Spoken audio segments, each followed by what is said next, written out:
which positive charges mean the compound has lost electrons, okay? It's a little confusing because positive is really a bad thing in chemistry, okay? When you have lost those electrons, the compound attacks cells to break them down to rob them of electrons. This is the aging process. This is what happens when we age, folks. It's simply oxidation factors that work on a cellular level of tissue. Now, Judy that called in, she is one of our great senior citizens that are just so active and honest. And so, yeah, when you are older especially, you can breathe in some of these chemicals they're heavier than air. They do kind of filter down, especially if there's high pressure ridges, okay? And so it doesn't take much, Dr. Dean. Parts per billion oftentimes is enough to set off a negative immune response at the cellular level. If Judy explained how she lost her voice. In the mucous membranes of the nose and along the back of the throat, you have microscopic miracles called cilia. They vibrate at a very high, rapid, hundreds of thousands of beats per minute, okay?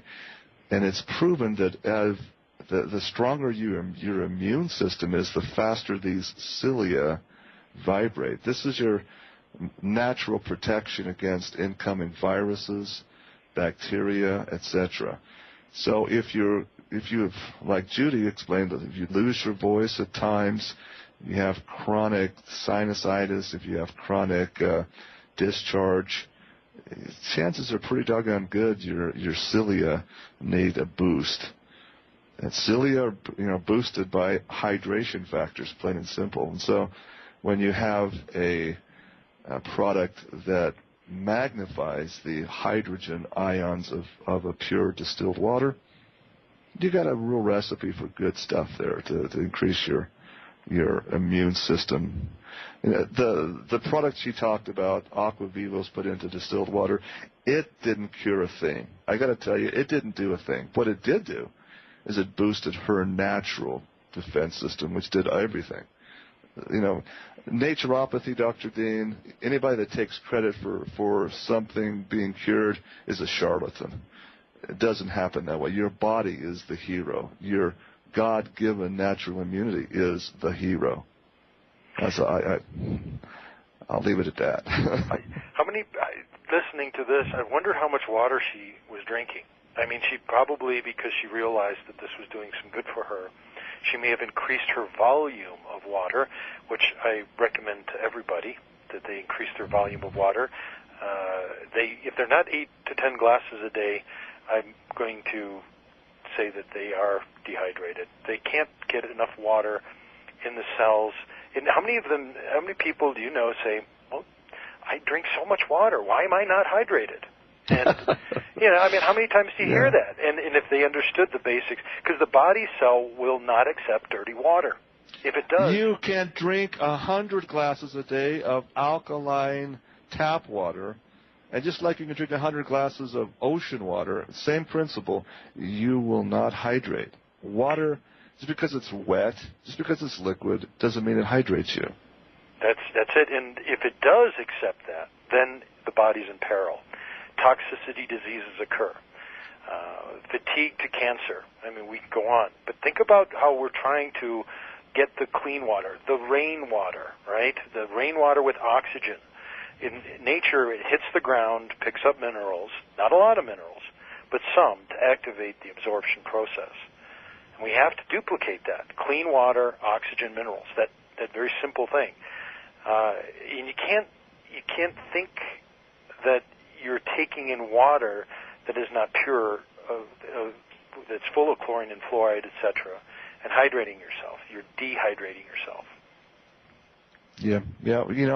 I mentioned in my book, and I say this in my lectures and my seminars, Dr. Dean, we really shouldn't drink water for minerals per se, because even the worst stalk of celery or the worst carrot or the worst turnip in existence, and the worst possible mineral-depleted soil still has more mineral in its fibrous content than you can ever put into water. But the key thing is drinking water for the hydrogen ions and the electron-carrying life that it gives. That is what we drink. We drink water for hydration. We eat raw fruits and vegetables for minerals, even though it's deficient. Now, I got to say this, and we'll just discuss it in the last segment here, but does drinking distilled water rob elements or mineral elements from the body? The answer is yes, it does. It strips to the cell of those things, but you that's why the instruction on how to mineralize your body comes in, and you're going to let me just say it strips the minerals that are extracellular. See, you can test this through the process of osmotic transduction in the cell, Dr. Dean. Hydrogen, pure hydrogen, high hydrogen count water drives mineral nutrients into the cell while it takes away unusable electron-depleted minerals from the extracellular tissue. Ladies and gentlemen, it pulls out toxins. The best way I can describe it is take a look at your shower curtain. If you're just using regular hard water that hasn't been changed by a water softener, you got all this cruddy scales all over your bathroom. Or if you use a swamp cooler, look at your filters. Hard calcium mineral deposits. You know, Dr. Dean, I've taken this. You take distilled water and soak a scaly substance, a piece of a filter from your cooler. You soak it for a couple of days. That will loosen that crud. It starts to dissolve it. Distilled water is a very powerful dissolver because of the electrons base. And this is why distilled water will cleanse the cells and help the body detoxify with these unusable mineral scales. You got to understand, folks, that just because minerals in water, if their electron configuration is deficient, they will cause arthritis. They will cause joint buildup and the problems in the joints and the tissues. So distilled water is a great way of helping the body detox. And how about, your kidney stones, okay? These things are calcification factors. You got to understand that not all minerals in water are good for you. You got to get them cleaned out.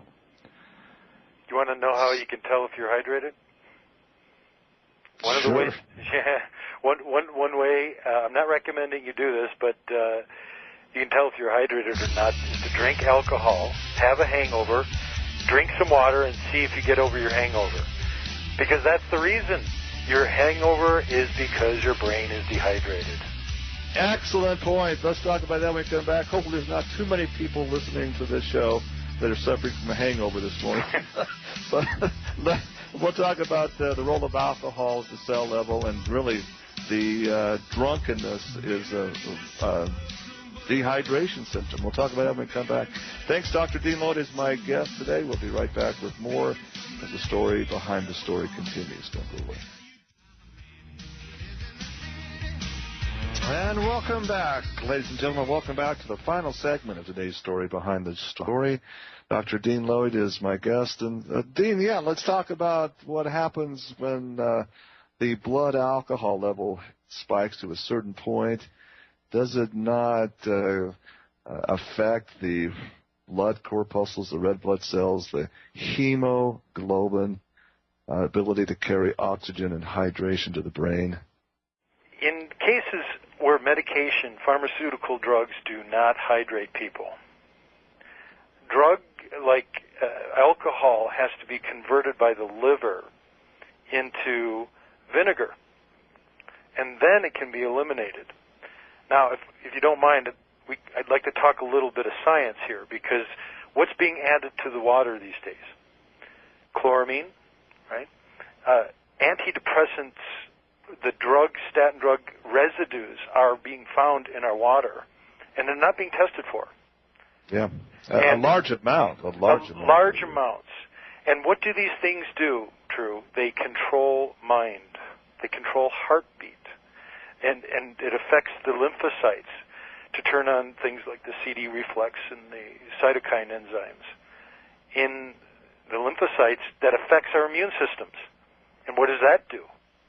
It starves our oxygen base to the red blood cells, stopping the absorption of minerals. Very important part, because the hemoglobin there's a ring around it called a porphyrin. And in humans, there's a difference in plants and humans in that there's iron in the human, and plants, they have a magnesium element in their porphyrin. That's actually the main difference of plants and animals, and plants and humans. So the growth of plants in humans depends upon these enzymes, those enzymatic systems. And if you can change that enzymatic system in the ecosystem of the world, that changes, and in turn changes the photosynthetic machinery like in air and plants. And we're coming from water now, changing that part of the plant cell. It's interconnected with human beings and animals. Research is now being done on the chloroplasts part of this, and bacteria versions of an enzyme like Rubisco, I think is what it's called, and can turn off these carbon hydraic hydrosis enzymes, so that the photosynthetic process can be literally turned on or off, changing the nitrogens, and therefore they're destroyed by oxygen. Now that whole process that takes place, we're basically starving our bodies with oxygen. We're starving the oxygen base. What is oxygen? Well, the primary substance of life. Nothing occurs. And when I give workshops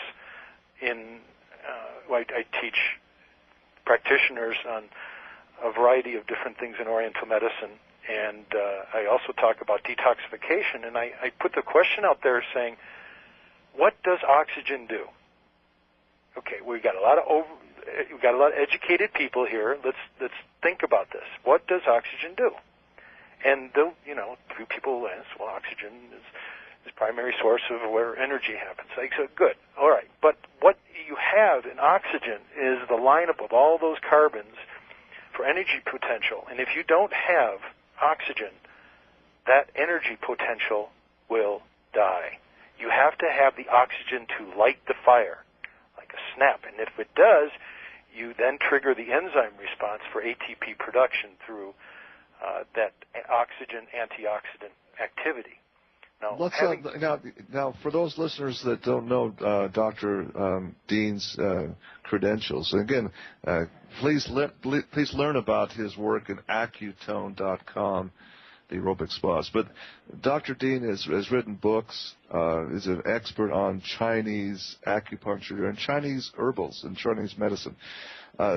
Let's talk about the Chinese symbol for qi or energy. Is it not also true that it means life or 8? 8 equals, again, there's the symbolism of like Noah's Ark. There were the symbolism in Chinese characters, the energy of qi and life tied to the number 8.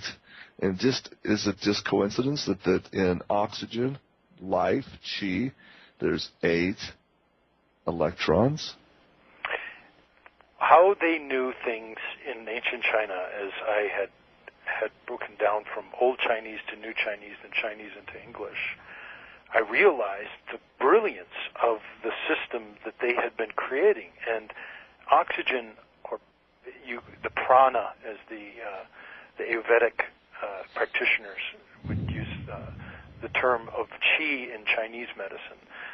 This is what fuels life. Oxygen does not occur with an environment with the water with all these additives. You starve out the oxygen. So you're not taking in another, this is just another angle that is adding to your hydrogen piece, that you're not taking in the oxygen because these substances inhibit the absorption, and in plants making this point about the photosynthesis, and in humans.